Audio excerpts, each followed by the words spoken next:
Views of Faisal Mohammad के इंतहाई वाजिबुल एहतराम सब्सक्राइबर और व्यूवर्स की खिदमत में फैसल मोहम्मद का सलाम अर्ज़ है। आज हम कुछ थोड़ा सा बैनुल अक़वामी और पाकिस्तान की अहम ख़बरों पर अपना तजिया देने की कोशिश करेंगे। आपको पता होगा कि गुज़िश्ता दिनों आपने ख़बर सुनी होगी कि इस वक्त जो है ईरान और अमेरिका के दरमियान अचानक जो है टेंशन बढ़ गई है। इसी चैनल के ज़रिए हमने आपको गुज़िश्ता दिनों बताया था कि ये रूस और यूक्रेन के दरमियान जो मामला चल रहा है, इसी के दौरान एक और जो है मार्का आराई या जिसे कहते हैं कि नया फ्रंट खुल सकता है। तो ये जो है फ्रंट है वो इसी शक्ल के अंदर खुल गया है। अच्छा, ये हुआ इस तरह कि आपको मालूम होगा कि चीन ने जो एक किरदार अदा किया था ईरान को और सऊदी अरब को करीब लाने में, उसकी वजह से ये महसूस किया गया था आलमी ताकतों ने, जो सारी तागूती क़ुव्वतें हैं, इस्तेमारी ताकतें हैं, उन्होंने महसूस किया था कि अब जो है मिडल ईस्ट जो है उनके हाथ से जा रहा है। और वो एक उनका जो तरीक़ेकार था हमेशा डिवाइड एंड रूल, जिस तरह वो मुसलमानों को हमेशा आपस में शिया सुन्नी या दूसरी कई बुनियाद के ऊपर तकसीम करा के वो जिस तरह उन्होंने मशरिक़ वस्ता पर कब्ज़ा किया हुआ था अरब और अजम दूसरे तमाम मामलात के हवाले से, उसका अब उन्होंने महसूस किया था कि ये गेम उनकी अब ख़त्म होती जा रही है। क्योंकि बुनियादी तौर पर जो मैंने आपसे कहा था ना कि एक दज्जाली क़ुव्वतों का प्लान है कि दुनिया के अंदर बड़ी जंगें कराना, टीका, और उसके बाद तो वो जो उसकी जो इब्तिदा की गई थी उसमें प्लान ये बनाया गया था कि पहले इसकी इब्तिदा जो है ना वो सारा जो है पहले इस्लामिक मुस्लिम कंट्रीज़ से ली जाए। जंगें पहले जो है मुस्लिम कंट्रीज़ में की जाएँ, तमाम जितने भी मतलब वॉर्स हैं या जो कुछ भी प्रॉक्सीज़ हैं वो ज़्यादातर मुस्लिम कंट्रीज़ में लड़ी जाएँ। लेकिन जैसे ही अब चीन ने एंट्री डाली और चीन ने इन दो रिवाइवल कंट्रीज़ को जब अपने करीब कर लिया, तो उसकी वजह से इनका प्लान जो है अब नाकाम हुआ। तो इस चीज़ को अब उन्हें देखने के लिए इनको फौरी तौर पर एक बहाना चाहिए था ईरान के ऊपर अटैक करने का। तो हमारे पास जो एक बिल्कुल गैर जानिबदार और मुसद्दिक़ा खुफिया रिपोर्ट है वो ये है कि ये जो ईरान की तरफ से कहा गया है कि हमला हुआ था अमेरिकन बेस के ऊपर सीरिया के अंदर, ये एक फॉल्स फ्लैग अटैक था। ये बड़ी मुसद्दिक़ा तर्ज पे हमें ख़बर पता लगी और कहा यह गया है कि ये फॉल्स फ्लैग अटैक इसलिए किया गया था ताकि अमेरिका को और इसराइल को ईरान पर बराह रास्त हमला करने का या उसके ख़िलाफ़ बड़ी कार्रवाई करने का जवाज़ मिले। एग्जैक्टली यही हुआ, और जैसे ये हुआ उसमें बताया गया कि एक अमेरिकन कॉन्ट्रैक्टर मारा गया और 2-4 लोग ज़ख्मी हुए। कोई ऐसी बड़ी जगह भी नहीं थी और कहा गया था कि ईरान की तरफ से हुआ और रिटेलिएशन हुआ फिर अमेरिका की तरफ से। और इस वक्त जब मैं आपसे बात कर रहा हूँ तो सीरिया में कई अमेरिकन जो हैं फोर्सेस या अमेरिकन जो भी उनके डिफेंस की जो हैं वो वहाँ पर ईरान के ठिकानों को निशाना बना रहे हैं। लेकिन ये मामला ख़तरनाक इसलिए है कि ये मामला वहाँ तक नहीं रुकेगा। मेरे पास जो खुफिया रिपोर्ट्स आ रही हैं वो ये हैं कि इसराइल ने अपने तैयारे जो हैं बिल्कुल तैयार कर दिए हैं और हो सकता है कि आज़रबाईजान से या फिर बराह रास्त आज़रबाईजान का ज़्यादा वैसे है, आर्मीनिया या आज़रबाईजान जो करीब करीब होते हैं, यहाँ से सुना है कि हो सकता है कहीं से उड़ें या फिर हो सकता है कि इसराइल से ही बराह रास्त उड़ कर आएँ और या किसी अमेरिकन अड्डे को इस्तेमाल करते हैं। ये बहरहाल अभी तक इसकी हमें नहीं पता लगा। जाहिर सी बात है बहुत बड़ा टॉप सीक्रेट होता है, रूट तो हमें नहीं पता लगेगा, लेकिन ये हमें पता लग गया कि इसराइल के तैयारे इस वक्त ईरान के ऊपर जो है हमला करने के लिए तैयार हैं। और हो सकता है कि इसी पस मंज़र में अमेरिका भी कहीं ईरान के ऊपर कोई हमला कर दे। अब अगर अमेरिका ईरान पर हमला करता है या इसराइल करता है तो अब देखना ये होगा कि क्या है वो कोई ख़ास अहदाफ हैं उनके कि जहाँ पे कोई इनका न्यूक्लियर्स वगैरह को इशू जिसको ये कहते रहे कि है वहाँ पर करेंगे, या ये कोई ईरान पे कोई वैसा बड़ा अटैक करते हैं। अभी इसके बारे में फ़िलहाल कोई जानकारी नहीं, लेकिन ख़तरनाक खबर ये है कि ये हमला इनका तैयार है, बिल्कुल किसी वक्त भी वो कर सकते हैं। ज़ाहिर सी बात है अगर इस सूरत हाल में अगर यहाँ अगर हमला होगा तो वो फिर आपको पता है ये भी हमारे पड़ोस में पाकिस्तान के लिए एक बहुत बड़ी मतलब कहते हैं कि ख़तरनाक सूरत हाल होगी। अच्छा, अब इस तमाम सूरत हाल में ईरान को अब इतना कमज़ोर ना समझे। ईरान ने अपने ज़ेर ज़मीन आपको पता है कोई ईगल बेस उन्होंने अपना पहले बता दिया था कि वहाँ पर मौजूद है और उन्होंने उसमें लड़ाका ख़तरनाक हथियार उन्होंने जमा किए हुए हैं, फ़ाइटर्स भी उनके पास हैं। और ईरान का शहीद ड्रोन जो है उसके बारे में हमने आपको उसी चैनल से बताया था कि उन्होंने उसको इतना अपग्रेड कर लिया है कि वो बराह रास्त इसराइल के अंदर शहरों तक मार कर सकता है। और इसके अलावा एक बात ये भी है कि मैं आपको इसी चैनल से बता चुका हूँ कि ईरान ने कहीं ना कहीं न्यूक्लियर के हवाले से उसने सलाहियत हासिल कर ली है। अब ये मुझे नहीं पता, ये बात हमने सबसे पहले कही थी, आज से 1 साल पहले कही थी, लेकिन हमें अब उसकी मकदार का नहीं पता कि आया वो जो उसके ने न्यूक्लियर सलाहियत हासिल की, क्या वो एटम बम बना सकता है या सिर्फ छोटी मोटी कैपेसिटी को टैक्टिकल वेपन्स तक की है। लेकिन बहरहाल ईरान ये सलाहियत हासिल कर चुका है। तो लिहाजा अब ये अगर ये कहना कि मतलब ईरान की तरफ से कोई इतना कोई बड़ा रिएक्शन नहीं होगा, मैं समझता हूँ कि ये कहना बेवकूफ़ी होगी। अच्छा, एक तरफ तो ये ख़तरनाक सूरत हाल है, दूसरी तरफ वो आपको पता है कि रशिया का और यूक्रेन का मामला चल रहा है और रूस ने कहा था कि अगर हमारे पास अगर कोई क्रीमिया पर हमला होता है, उन्होंने रेड लाइन बताई थी, तो रेड लाइन तो पता नहीं सारी क्रॉस होती जा रही है, लेकिन अभी तक रूस खामोश है। लेकिन हमने जब मालूमात की तो पता ही लगा है कि रूस अभी इंतहाई खामोशी से और बर्दाश्त से काम ले रहे हैं। प्यूटिन की उनको पता है कि अगर जब मामला बढ़ेगा तो आखिर में उन्होंने न्यूक्लियर हथियार इस्तेमाल करना है, और सारी दुनिया जानती है, तयशुदा बात है कि न्यूक्लियर के हवाले से सारी दुनिया के ममालिक भी मिलकर रशिया का मुकाबला नहीं कर सकते।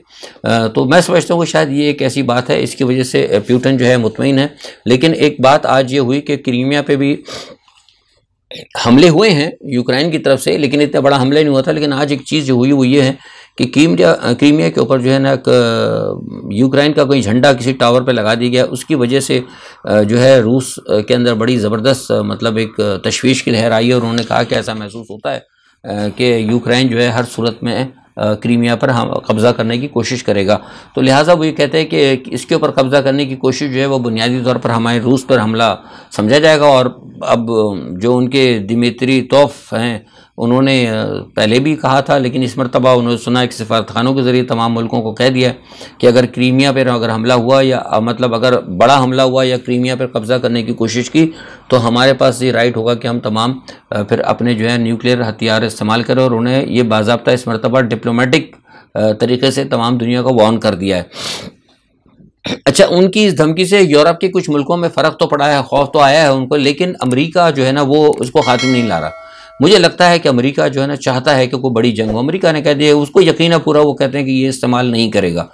लेकिन अब सूरत हाल ये है कि अब एक तरफ तो ये है और दूसरी तरफ अगर वो हमला हो जाता है ईरान के ऊपर अगर अमेरिका का, तो देखना ये भी होगा कि क्या एक ही वक्त में अमेरिका, रूस, चीन, ईरान और साथ में अगर शुमाली कोरिया भी कूद गया, ज़ाहिर वर्ल्ड वॉर ही हो जाएगी। तो क्या अमेरिका ये बोझ सहार सकता है और किस हद तक बोझ सहारेगा? ये दुनिया के अंदर बड़ी ख़तरनाक सूरत हाल जो है होती जा रही है। जैसे मैंने आपसे कहा था कि 2023 के अंदर जो है ना बड़ी जंगें जो है ना हमें होती हुई नज़र आ रही हैं, तो अभी तक हालात उधर ही जा रहे हैं।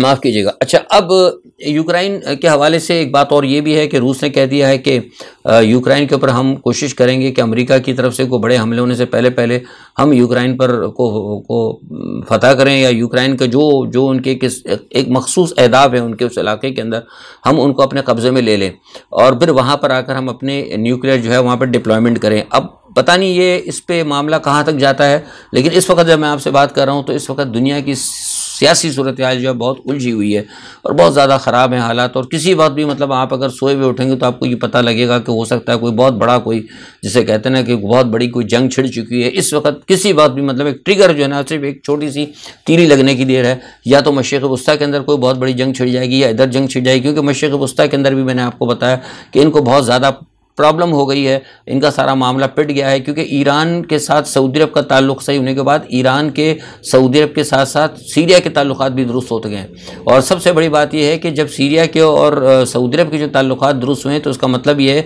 कि कहीं ना कहीं कोई यमन का मसला भी हल हो सकता है।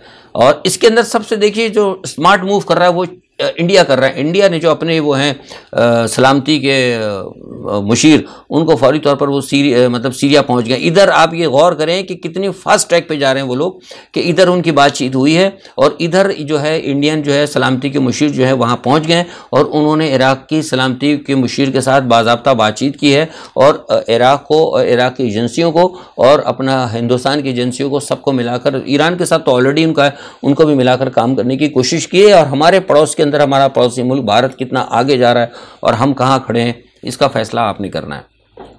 अच्छा, खैर थोड़ा सा पाकिस्तान को देख लेते हैं। पाकिस्तान में इंतखाबात की जो भी है तारीख, आपको पता है कि उसकी खिलाफ वर्जी के ऊपर जो हिमायत है और उसकी जो क्या कहते हैं मुखालफत है, उसके ऊपर अभी तक मामला यहाँ पे चल रहा है। और शेख रशीद साहब ने, ज़फ़र अली शाह साहब ने सुप्रीम कोर्ट में लगा भी दिए अब देखते हैं क्या होता है, लेकिन अभी तक मैं आपको बता रहा हूं कि इस वक्त सुप्रीम कोर्ट पर भी बड़ा सख्त दबाव है। एक बात मैंने आपको बहुत पहले कही थी कि जिस वक्त उमर अता बंदियाल ने बड़ा खुलकर फैसला किया था जब ये सुप्रीम कोर्ट के मामला चल रहे थे, तो मैंने उस वक्त आपको बारहा इसी चैनल से बात कही थी कि अदलिया जो इस मामले को रिपेयर करना चाहती है, लिहाजा उन्होंने बारहा इशारा दिया था। उस वक्त मैं बात से 6 महीने पुरानी बात कर रहा हूँ कि इमरान खान जो है फौरी तौर पर वापस चले आए असेंबली में, लेकिन नहीं गए।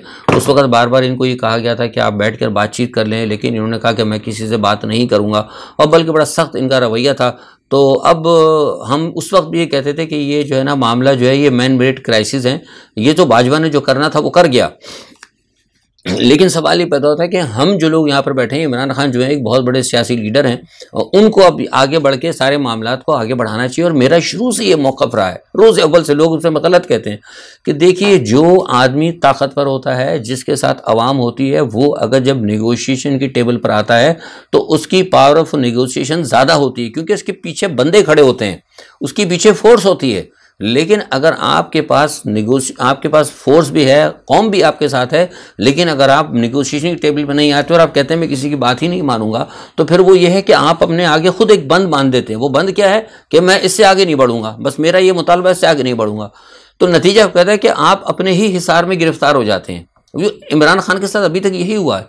अब देखिए, लोग नाराज़ होते हैं, मैं क्रिटिसाइज़ नहीं कर रहा, समझ की बात है।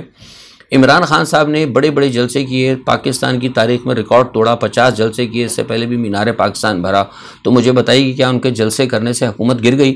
मैंने कहा था कि जलसे और जुलूस, बारहा ये कहता हूँ, तो मुझे कहते भी शर्मिंदगी होती है, रिपीट करना अच्छा नहीं लगता, कि जलसे और जुलूस वो लोग करते हैं जो कि अवाम के अंदर अपनी मकबूलियत को दिखाकर या आवाम को, दूसरे लोगों को अपने साथ लाना चाहते हैं। इस वक्त पोजीशन ये है कि 70 से 72% आवाम इमरान खान के साथ खड़ी है।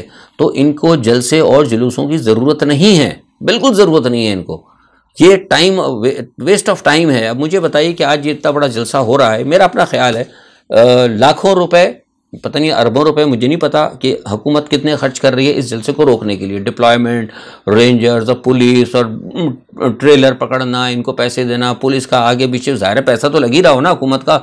वो फिर सारे हिफाजी इंतजाम जो भी होते हैं बगैर पैसे को तो नहीं होते, तो ज़ाहिर है हुकूमत का भी पैसा लग रहा है। तो ये पैसा कहाँ से आवाम के आ जा रहा है। अच्छा, दूसरी तरफ इमरान खान साहब अपना बंदोबस्त कर रहे हैं, वो लाखों हज़ारों लोगों को लाने के लिए कर रहे हैं, जबकि हुकूमत रोक रही है। उसके बावजूद आ रहे हैं लोग, सैकड़ों लोग आएंगे, पूरे पंजाब से लोग आएंगे, पेट्रोल खर्च होगा, टाइम लगेगा लोगों का, लोग वहाँ पर आएंगे, बैठेंगे, और इतना खर्च होगा, लाइट का, ये वो, दुनिया अटरम, यानी ये भी बात जो करोड़ों तक चली जाती है। तो यार ये करोड़ों रुपए या अरबों रुपए से अगर ये एक 5-5 किलो के थैले अगर ये लोगों की मदद अगर हो जाती तो ज़्यादा बेहतर नहीं था। मतलब ये लोग एक दूसरे को सिर्फ जोर दिखाया जा रहा है। मैं इस चीज़ की, मेरी अभी तक समझ में नहीं आया। मैं मानता हूँ इमरान खान साहब आज हो सकता है कि 5 लाख नहीं 50 लाख जमा कर लें, लेकिन सवाल ये बताते कि आज 50 लाख का मजमा करने के बाद क्या कल सुबह शहबाज शरीफ इस्तीफा देंगे? ऐसा कुछ नहीं होने जा रहा, ऐसा कुछ नहीं होने जा रहा। मैंने एक बात पहले कही थी कि इमरान खान साहब के पास पावर है, स्ट्रीट पावर है। आप हुकूमत मुखालिफ तहरीक चलाएं। इमरान खान साहब ने आज तक एक भी हुकूमत मुखालिफ तहरीक नहीं चलाई, बल्कि इमरान खान साहब के हाथ से मामलात निकले और इमरान खान साहब की सोशल टीम ने वो हुकूमत मुखालिफ तहरीक चलते चलते वो फ़ौज मुखालिफ तहरीक हो गई। आज भी सूरत हाल ये है, मैं सोशल मीडिया पे देख रहा हूँ कि आज भी सब लोग, अच्छा हमें भी लोग बुरा भला कहते हैं कि आप फैसल साहब आप इस्टेब्लिशमेंट के आदमी। भाई मैं इस्टेब्लिशमेंट का आदमी नहीं हूँ, मैं एक गैर जानिबदार बात करता हूँ। फ़ौज जो है बहरहाल आपकी एक अहम है, इस्टेब्लिशमेंट उसका एक हैसियत है। आप जब उसके खिलाफ कौम चली जाती है, उसके खिलाफ नफरत हो जाती है, तो आपके दुश्मन तेज़ हो जाते हैं। आज भी सूरत हाल क्या है, मैं आपको खबर दे रहा हूँ कि ये इंतखाबात के हवाले से सदर ममलिकत ने कोशिश की थी आर्मी चीफ से मिलने की। आर्मी चीफ ने मिलने से मना कर दिया। इसी चैनल पर मैंने आपको कहा था, अगर आप याद हो, अगर आप देखते हो स्किप ना करते हो, तो मैंने कहा था कि आर्मी चीफ की तरफ से सदर साहब को वाज़ेह पैगाम दे दिया कि हम आपसे किसी भी सियासत के ऊपर कोई बात नहीं करेंगे। लेकिन कल उसके बावजूद फिर सदर साहब की तरफ से पैगाम गया कि हम आपसे बात करना चाहते हैं। एजेंडा पूछा गया, नीचे वालों से पता लगा कि हम ये चाहते हैं कि जनाब ये मुल्क में इंतखाबात कराने के लिए फ़ौज अपना किरदार अदा करे। ये मैं आपको खुल के बात बता रहा हूँ। उन्होंने मना कर दिया। उन्होंने कहा कि फ़ौज अब इंतखाबात कराने में, इंतखाबात मुलतवी कराने में किसी मामले में कोई किरदार अदा नहीं करेगी, क्योंकि फ़ौज पहले क्योंकि आपको पता है पिछली मरतबा वो बाजवा के दौर के अंदर और शुरू से लेकर अब तक एक यही स्टिग्मा लगा रहा है कि फ़ौज इलेक्शन करवाती है, फ़ौज इलेक्शन करवाती है, फ़ौज इलेक्शन जितवाती है, फ़ौज धांधली करवाती होगी, करवाती रही होगी, इसमें कोई झूठ नहीं है। लेकिन हो सकता है कि शायद इन्होंने कहा हो कि भाई अब इस हम चक्कर में नहीं पड़ेंगे। उसकी वजह से उन्होंने इससे मिलने से इनकार कर दिया, वरना तवक्को ये की जा रही थी कि अगर आर्मी चीफ और सदर ममलिकत एक पेज पर आते तो लामहला अदलिया पर भी जोर आता, अदलिया भी उनके साथ एक पेज पर आती। लेकिन फ़ौज की तरफ से इनकार करने के बावजूद, और जैसा कि मैंने बताया कि फ़ौज की तरफ से जो एक मुहिम चल रही है उसके असरात जो है ना अभी बहुत ज़्यादा मुल्क के ऊपर मनफी जा रहे हैं। तो मैं अभी तक मुझे उम्मीद है कि सुप्रीम कोर्ट अपने फैसले का दिफा करेगी, लेकिन अभी तक फ़िलहाल कुछ नहीं कहा जा सकता कि सुप्रीम कोर्ट क्या सोच रही है, क्योंकि सुप्रीम कोर्ट ने यह भी देखना होगा कि इस्टेब्लिशमेंट क्या सोच रही है। सुप्रीम कोर्ट ने यह भी देखना होगा कि जो इमरान खान साहब जो हैं उन्होंने इतनी बड़ी ताकत लेके अभी तक उन्होंने किया क्या है। इमरान खान की तरफ से अभी तक कुछ भी नहीं हुआ सिवाय इसके कि इमरान खान साहब की अपनी ज़ाती PTI की पब्लिसिटी हुई है। मैं खुल के उसमें बुरा मानने की बात नहीं है। इमरान खान ने जितने भी लोग जमा किए वो सिर्फ अपने गिर्द जमा किए, अपनी हिफाजत के लिए जमा किए, लेकिन उन्होंने अभी तक हुकूमत गिराओ चोर भगाओ तहरीक शुरू नहीं की। ये मैंने पहले ही कहा था कि बार बार कह रहा हूँ, हुकूमत गिराओ चोर भगाओ तहरीक की ज़रूरत है, लेकिन इमरान ने एक भी जलसा उस पर नहीं किया। और इसी वजह से जो अमेरिका है या अमेरिका के जो लोग यहाँ पर एजेंट काम कर रहे हैं वो मुतमईन है, वो कह रहे हैं कि इमरान 50 करोड़ का जलसा कर ले, हमें ख़तरा नहीं है, हमारे किसी बंदे को कोई प्रॉब्लम नहीं पेश आ रही। मैंने आपको असल कहानी बता दी है और ये चीज़ें पाकिस्तान से बाहर डिस्कस की जा रही हैं, वो वहाँ से सुनता हूँ मैं, जो मुझे वहाँ से खबर मिलती है, तो मैं बार बार कहता हूँ कि अपने अल्फाज में बयान करता हूँ, खुल के बात नहीं बताता। इस तमाम सूरत हाल के पेश नज़र पाकिस्तान के जितने भी दुश्मन हैं वो इस वक्त मुनज़्ज़म हो रहे हैं। ये जो एक मुहिम चलाई थी फ़ौज के ख़िलाफ़ जो गलती से चल गई, गो कि इमरान खान साहब ने परसों ट्वीट भी किया है। तो मैंने कहा है कि फ़ौज हमारी है, हम फ़ौज के ख़िलाफ़ नहीं है, मैं कहता हूँ ये बात करें, लेकिन इमरान खान साहब को बाज़ाब्ता एक बयान, इसका कुछ असर हुआ है। और मैंने आपको पहले भी कहा कि एजाज़ुल हक साहब गए। एजाज़ुल हक बहुत अच्छे आदमी, मैं जानता हूँ, मेरे बड़े करीबी हैं और मैं इनको, क्योंकि मुस्लिम लीग ही हैं, वो भी मेरा मुस्लिम लीग से ताल्लुक़ था किसी ज़माने में मेरे एजाज़ुल हक से, जो उनकी जब वो मुस्लिम लीग की ग्रुप बंदी हो रही थी उस वक्त भी हमारा कुछ था उनके साथ सिलसिला, तो मेरी उनके साथ अलग सेलेक्ट रहती। तो मैंने आपको पहले कहा था कि उनका जाना जो है मुस्लिम लीग में के लिए PTI में बेहतर होगा। लेकिन यह है कि जो इमरान खान साहब कम से कम एक दफ़ा एक जैसे रोज़ाना जलसे करते हैं। इमरान खान तो बहुत बड़े लीडर हैं, इनको तो अव्वल नॉर्मली तो बात करनी नहीं चाहिए, बड़ा लीडर तो बार बार बोलता नहीं, लेकिन अब बोलते थे, एक प्रेस कॉन्फ्रेंस इस पर भी करके कह देना, शटअप कॉल दे दें कि भाई जो कोई भी इस वक्त फ़ौज के ख़िलाफ़ बात कर रहा है या जो कोई भी फ़ौज को मुलायन कर रहा है उससे PTI का कोई ताल्लुक़ नहीं है, उसका हमारे से कोई ताल्लुक़ नहीं है। एक दफ़ा इमरान खान साहब अगर एक बयान दे देना तो कम से कम, और सोशल मीडिया को भी कह दे तो उसका एक बहुत अच्छा जेस्चर जाएगा, लेकिन अभी तक नहीं किया। उसके नतीजे में क्या होगा कि मुल्क दुश्मन जो है ना बहुत ज़्यादा वो मुतहर्रिक हो गए हैं। और TTP जो है, मैं आपको एक खबर दे रहा हूँ कि TTP खैबर पख्तूनख्वा में बहुत ज़्यादा मजबूत होती जा रही है। और मेरे पास इत्तलात हैं कि खैबर पख्तूनख्वा से पख्तूनों की या TTP के जो कोई भी जैसे भी हों 3-4 बड़े मजबूत ग्रुप जो है ना वो पाकिस्तान से बागी होकर TTP के साथ चले गए। और सूरत हाल ये है कि अगर खुदा ना खास्ता अगर ये मामला अगर दुरुस्त ना हुए तो किसी वक्त भी आप ये खबर सुन सकते हैं कि फाटा के ऊपर या जो दूसरे आज़ाद जो कबाइल हैं उस पर किसी वक्त भी जो है ना TTP मुकम्मल तौर पर अपने कब्ज़े का ऐलान कर सकती है। तो ये तमाम सूरत हाल जो है पाकिस्तान के लिए इंतहाई ख़तरनाक है। अब देखना होगा कि इमरान खान साहब क्या देखते हैं। जैसा कि मैंने बताया कि पाकिस्तान के पड़ोस के अंदर बैनुल-अक़वामी स्तर पर भी हालात दुरुस्त नहीं है, तो अब देखते हैं ये क्या करते हैं। इमरान खान साहब बड़े लीडर हैं, आज 25 तारीख को वो कर रहे हैं जलसा, उस जलसे में वो क्या ऐलान करते हैं, क्या होता है, क्या वाकई किसी तहरीक एहतजाजी तहरीक हुकूमत गिराओ तहरीक चलाते हैं या फिर वो ये कि शो करके ख़त्म कर देंगे, इसका फ़ैसला आने वाले कल 24 घंटे बाद पता लगेगा। अपना बहुत ख्याल रखिएगा। अल्लाह हाफ़िज़।